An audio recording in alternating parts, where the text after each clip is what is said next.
چلتا ہے کہ یار واقعی کوئی اگر ہستی ہے جس کو یہ چیز سوٹ کرتی ہے تو اللہ سبحانہ تعالیٰ ہے، اور اللہ تعالیٰ نے اگر یہ کہا ہے کہ تکبر صرف میری چادر ہے تو it really is the truth. دوسری ایک اور چیز کہ ایک فیم کا تکبر بھی ہوتا ہے نا، جس کے پیچھے آج کل سارے لوگ ہی بھاگ رہے ہوتے ہیں کہ کسی طرح ہمیں لوگ جان جائیں، ہمارے کوئی فالوئنگ جو ہے وہ زیادہ ہو جائے۔ اسی پیٹرن پہ آپ ٹک ٹاک بھی ہے اور باقی جتنی بھی چیزیں، یہ کس لیے ہے؟ تاکہ لوگ جان جائیں، ہم جہاں باہر جائیں لوگ ہمارے پیچھے پیچھے آئیں اور ہمارے ساتھ سیلفیاں وغیرہ لیں۔ تو یہ بیسیکلی چیز کیا لا رہی ہے آپ کے اندر؟ ہیوملٹی تو بالکل بھی نہیں لا رہی، تکبر ہی لا رہی ہے۔ اچھا، یہ میں حیران تھا اس بات پہ کہ دیکھیں جب انسان کے اندر یہ ایروگنس آتا ہے، مطلب انسان کسی بھی وجہ سے اگر ایروگنس شو کر رہا ہے، تکبر دکھا رہا ہے، مطلب انسان اپنی حیثیت تو دیکھے نا۔ اس پلانٹ ارتھ کے اوپر کسی چھوٹے سے شہر میں بیٹھا ہوا ہے، اس کانٹیننٹ کے اندر، پلانٹ ارتھ کے اندر، وہ ارتھ کے اندر ایک چھوٹا سا اسپیک نکی ہے جو نا برابر ہے پورا سولر سسٹم ہے، سورج اتنا بڑا ہے، پھر آپ گیلیکسیز کو دیکھیں، پھر اور گیلیکسیز کو دیکھیں، مطلب in the grand scheme of things یعنی we are but a speck in a speck on a speck. یعنی اللہ سبحانہ تعالیٰ جب انسان کی طرف دیکھتے ہوں گے کہتے ہیں کہ یہ ان کے برابر چیز تکبر کر رہی ہے، کس چیز کے اوپر؟ من ای شیء خلق، من نطفۃ خلقہ فقدر، تجھے ایک نطفے سے پیدا کیا اور تو آج اتنا متکبر ہو گیا کہ تو باقی انسانوں کے اوپر اتنا روب چڑھا رہا ہے، اتنا تو اپنے آپ کو ایٹیٹیوڈ شو کر رہا ہے اور اگلوں کو حقارت سے دیکھ رہا ہے، اگلوں کا مذاق اڑا رہا ہے، اور تو ہے کیا؟ تو خود کیا ہے؟ یعنی اللہ سبحانہ وتعالیٰ قرآن مجید میں نا انسان کو ہی پٹس پیپل ان دیئر پلیس کہ ہمبل ہو جاؤ اور جان جاؤ کہ اگر کوئی ذات تکبر کے لائق ہے تو وہ صرف اللہ کی ذات ہے۔ تم ہو کیا؟ تم نے کیا ہی کیا ہے؟ مطلب ہم جس سرکمسٹانس میں پیدا ہوئے ہیں ہمارا اس میں کیا کمال تھا؟ اور دیکھیں پھر لوگ یہ ذات پات والا تکبر بھی تو ہوتا ہے نا، یعنی کہ میں جی ہم کوئی بھی ہماری ٹرائب ہے، ملک ہیں، جٹ ہیں، گجر ہیں، ارائی ہیں، راجے، یہ وہ جو بھی کچھ ہے، اس کی بیس پہ ایک بندہ دوسرے کے ساتھ تکبر کر رہا ہے، غرور کر رہا ہے کہ جی ہم اس فیملی میں شادی نہیں کر سکتے، اس فیملی میں فلاں نہیں ہو سکتا۔ اور ہم لوگ حالانکہ یعنی ہونا چاہیے تھا کہ ہمارے میں سے جو تقویٰ میں زیادہ ہو اس کا احترام کیا جائے، اس کو دیکھا جائے، لیکن پورا کا پورا سسٹم لگتا ہے کہ جس طرح اپ سائڈ ڈاؤن ہو گیا۔ اور جب یہی وجہ ہے کہ قیامت کے دن جو ہے نا جو متکبرین ہوں گے ان کا چونٹے کا سائز ہوگا، بالکل they will be smallest of sizes, اور لوگ ان کے اوپر قدم رکھیں گے، ان کی پریزنس بھی وہاں پہ شو نہیں ہوگی۔ چلے ایک بندہ اپنے منہ پہ کھڑا ہوا الٹا، ایک بندے نے کرس لباس پہنا ہوا ہے، ایک بندے کو عذاب ہو رہا ہے، لوگ ان کی پریزنس فیل کر رہے ہیں اور ان کو دیکھ رہے ہیں۔ جو متکبرین ہوں گے نا وہ بالکل ایسے زمین کے اوپر ہوں گے، چونٹی کے سائز کے برابر، تاکہ لوگ انہیں ذلیل رسوا کریں اور ان کی پریزنس بھی فیل نہ ہو، ان کا چیخنا چلانا، ان کو آوازیں نہ آئے کہ یہ ایگزسٹ بھی کرتے ہیں۔ اللہ تعالیٰ ان کی ایگزسٹنس کو ہی مٹا دیں گے۔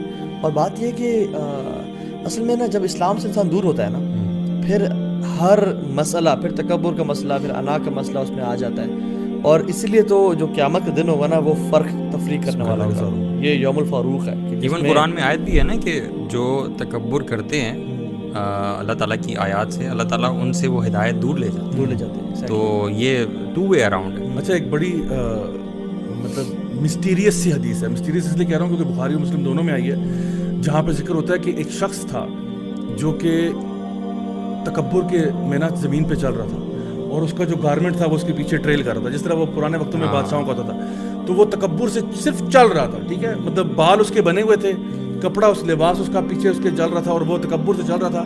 اللہ تعالیٰ نے زمین کو حکم دیا کہ زمین اس کو نگل لے، اور نبی کریم صلی اللہ علیہ وسلم نے فرمایا کہ وہ قیامت تک زمین کے اندر دھستا چلا جائے گا حتیٰ قیامت آ جائے گی۔ یعنی کہ آج بھی وہ شخص جو ہے نا زمین کے اندر پتہ نہیں کس ریٹ پہ وہ دھستا چلا جا رہا ہے۔ یعنی جو اتنا زمین پہ متکبر تھا، حالانکہ مسلمانوں کو یہ کہا گیا ہے، مومنین کو کہا گیا ہے کہ وہ جب زمین پہ چلیں تو ذرا تمیز سے چلیں۔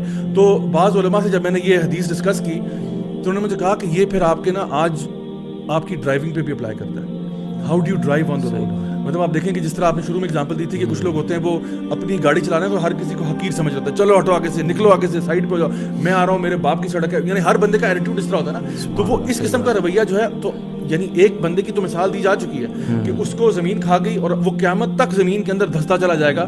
اور تو پھر اب ہم سوچیں کہ ہم لوگ جب روڈ کے اوپر چلتے ہیں، اپنے اسکول میں چلتے ہیں، کالج میں چلتے ہیں، یونیورسٹی میں، اپنی ورک پلیس میں، گاڑی جب روڈ پہ چلاتے ہیں تو ہمارا کیا ایٹیٹیوڈ ہوتا ہے؟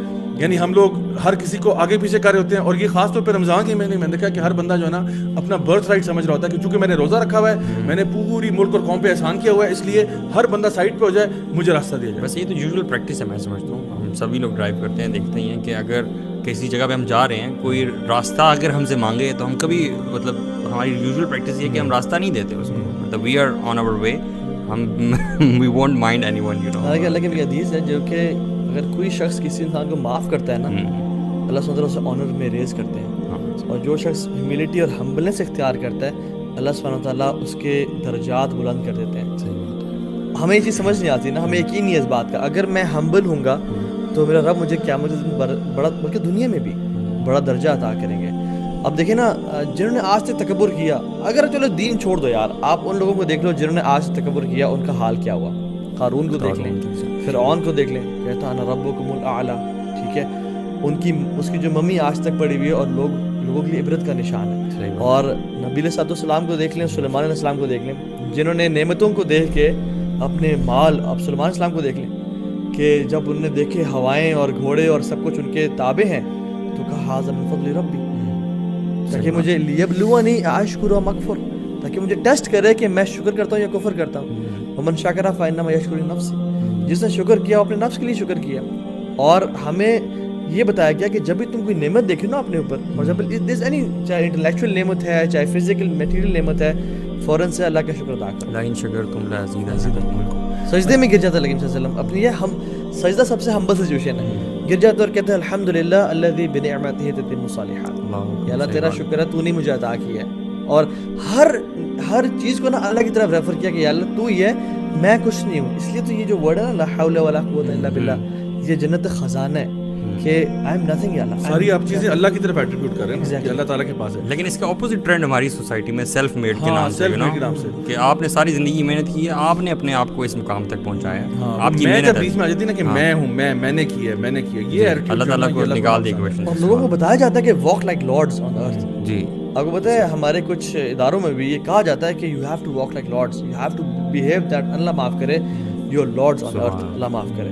تو وہ جو شخص آیا تھا نا لیکن میرے پاس, اور ایک ہڈی کو اس نے کچل دیا اور کہا کہ ہم اللہ تعالیٰ ہمیں کھڑا کر دیں گے. مطلب کہتے ہیں وَضَرَبَ لَنَا مَثَلًا, ہمیں مثالیں بیان کرتے ہیں, وَنَسِیَ خَلْقَهُ, اپنی تخلیق کو بھول گیا. سو بات جو اپنی انگلش پہ پراؤڈ فیل کر رہے ہیں اور دوسروں کو ذلیل کر رہے ہیں, یا جو پراڈو والا ہے وہ سوزوکی مہران کو کہہ رہا سائڈ پہ ہو, مہران سائیکل والے کو کہہ رہے سائڈ پہ ہو, سائیکل والا پیدل کو کہہ رہا ہے پتر آگے سے ہٹ جا. وَنَسِیَ خَلْقَهُ, تم بھول کے تم تھے کیا چیز. انسان شروع میں بھی ضعیف تھا, بڑھاپے میں ضعیف ہو جائے گا. ابھی جو بیچ کا ٹائم اللہ نے قوت کا دیا ہے, اس میں تو اپنی حقیقت نہ بھولیں. بس یہ جو شروع میں آپ نے ہپوکریسی والی بات کی تھی نا, میں اس پہ آنا چاہ رہا ہوں واپس, کہ ہم بحیثیت قوم سارے سوشل میڈیا پہ بہت بدتمیز ہیں. ٹھیک ہے, ہم مذاق کی کوئی بھی چیز ڈھونڈتے ہیں, ریڈیکول کرنا ہمیں پسند ہے, ہمیں چسکے لینا اچھا لگتا ہے. ٹھیک ہے, نیچے کامنٹس کرنا اور میمز بنانا ہمیں یہ بہت پسند ہے, ہمارا ٹائم پاس ہوتا ہے, ہم ہنستے کھیلتے کودتے ہیں اس طرح سے. یہ سب بہت برا ہے, لیکن یہ جو ایک پریکٹیکل لائیو ایگزامپل ہمارے سامنے یہ اس ریسٹورینٹ میں آ گئی ہے, یہ اچانک سے سب لوگوں کو برا کیوں لگ رہا ہے؟ ہاں, کیونکہ ہم لوگ نا اصل میں ہمارے اوپر سے بلیم ہٹ جائے نا, کسی کو سلاٹر کرنے میں مزہ بڑا آتا ہے نا. ہاں, اب دیکھو غلطی ہوئی ہے, ہم اس کو جسٹیفائی نہیں کر رہے, لیکن بات یہ کہ نا ہماری موب سائیکالوجی ہے. یعنی جب ہمارا ایک موب ہوتا ہے نا تو کہتے ہیں اچھا, اس میں پتہ کیا ہوتا ہے, جب آپ کسی اور کو برا کہتے ہو نا تو آپ آٹومیٹکلی اچھے ہو جاتے ہو, یو نو, بیکاز سارا بلیم آپ نے کسی اور کے سر پہ ڈال دیا نا, کہ you actually end up seeing کہ this is what is wrong with Pakistan, not realizing کہ I could be what is wrong with Pakistan. میں بھی تو یہی کر رہا ہوں نا. چلو وہ تو پکڑے گئے نا, میں نے کہا تھا نا شروع میں کہ ان پہ اگر برا وقت آیا ہوا تھا یا ان کی قسمت میں کوئی لکھا ہوا تھا تو وہ تو پکڑے گئے, ٹھیک ہے, اور وہ ان کا وائرل ہو گیا. کتنے لوگ ہیں جن کا وائرل نہیں ہوتا, کتنے لوگ ہیں جو ڈیلی اپنے ان لاز کو اذیت پہنچا رہے ہیں, جو اپنے بہن بھائیوں کو اذیت پہنچا رہے ہیں, جو اپنے ماں باپ کو اذیت پہنچا رہے ہیں, سرونٹس کو اذیت پہنچا رہے ہیں. کہیں کوئی بندہ نظر آتا ہے, وہ جو ایک زمانے میں یاد ہے کرنل کی بیوی والا واقعہ بھی ہوا تھا, ٹھیک ہے نا, وہ بھی یاد کریں نا, وہ کیا تھا. تو یہ سارے واقعات جو ہے نا, ہماری قوم جو ہے اس کا ایک مینٹالٹی بن گئی ہے کہ ہمیں کوئی ٹارگٹ چاہیے, کوئی بھی ٹارگٹ ہوتا ہے اس پہ حملہ ہو جاتا ہے, باقی پھر اپنے آپ کو بھری کر دیتے ہیں.